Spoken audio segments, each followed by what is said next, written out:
Hi, my name is Tara, and on behalf of fontbundles.net, I will be showing you today how to make a frosted label to put on biscuit jars and other glass items. A lot of people use etching cream to do this, but companies like Silhouette and other vinyl companies, they sell a frosted vinyl which can give you a very similar effect. So today I'm going to be using fonts from the summer sale bundle. The font I'll be using will be Rosaline because it has quite a few pretty glyphs which I would like to use when making my label. The first thing you need to do is to add your text. So my text will be biscuits with love. And then once your typing is finished, you can click on your writing and then go to edit. On the right here, all the different fonts will appear, and you click here on the right and your fonts will turn up here. Once your fonts have appeared here on the right, you can then search for the font you are after. And you can see it comes up and select it.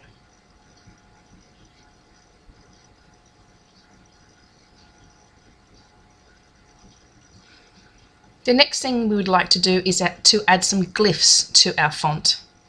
I'm going to first of all center it, and then I'm going to go to character map on my PC. If you're using a MacBook, you need to use font book.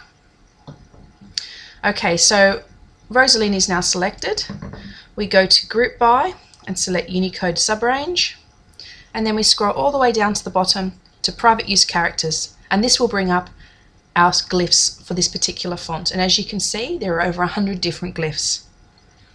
We now have to decide what glyphs we will use. So I'm going to be changing the letter B, the letter W, and I'm also going to be changing, I think, the letter T and the letter E. So it's just a matter of finding the one you're after. So I'm going to go to double click on the B and copy, click back on your design space and double click into your text, and then go to the letter B, remove it, and Control V and paste in the glyph, and you can see it comes up like that. It will come up as a box in your text box, but on your actual design space you can see the glyph appears. We're now going to do this again with the letter W,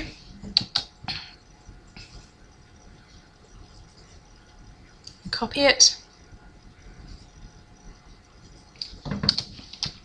and Control V that in,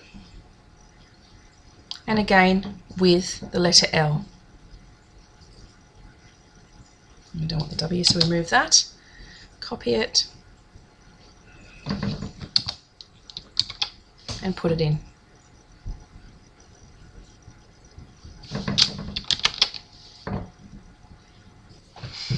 I'm now going to change the rest of the letters.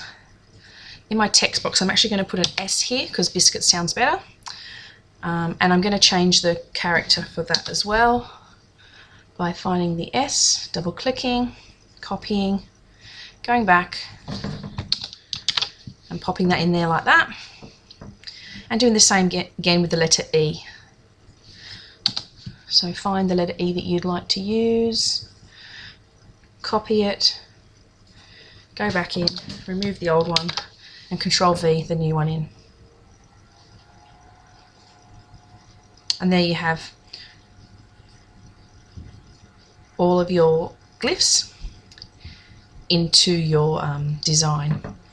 Now after you've done this, you now need to decide what you'd like to do as far as the font, whether you'd like to join it up as running, which is what I'd like to do. So to do that, we need to go to layers and we need to ungroup all the writing.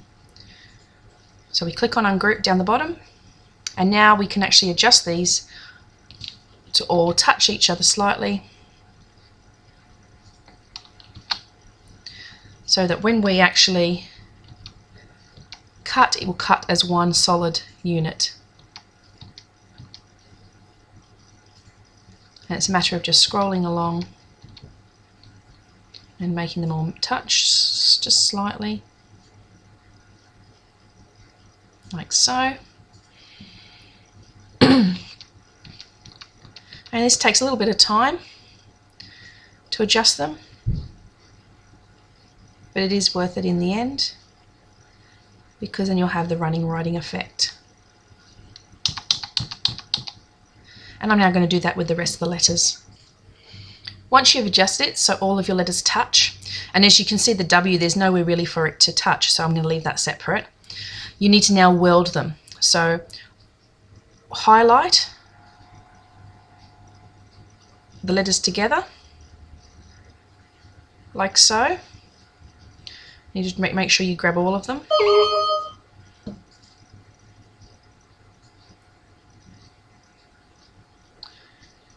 And highlight all of them like so, as you can see. And then you can see here in the top right corner the word. So click on that, and the word will take a little bit of time, and they become one word. The next I'm going to do with the letters here, and I'm going to weld again. And lastly I'm going to do the word love and weld that as well. So highlight them all together and click weld. The next thing we need to do is just move the letters slightly across. And I don't want the W to move away, so I'm actually going to group that.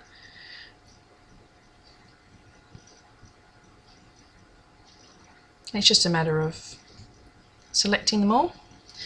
And if you can't select them, you can also use your Shift key,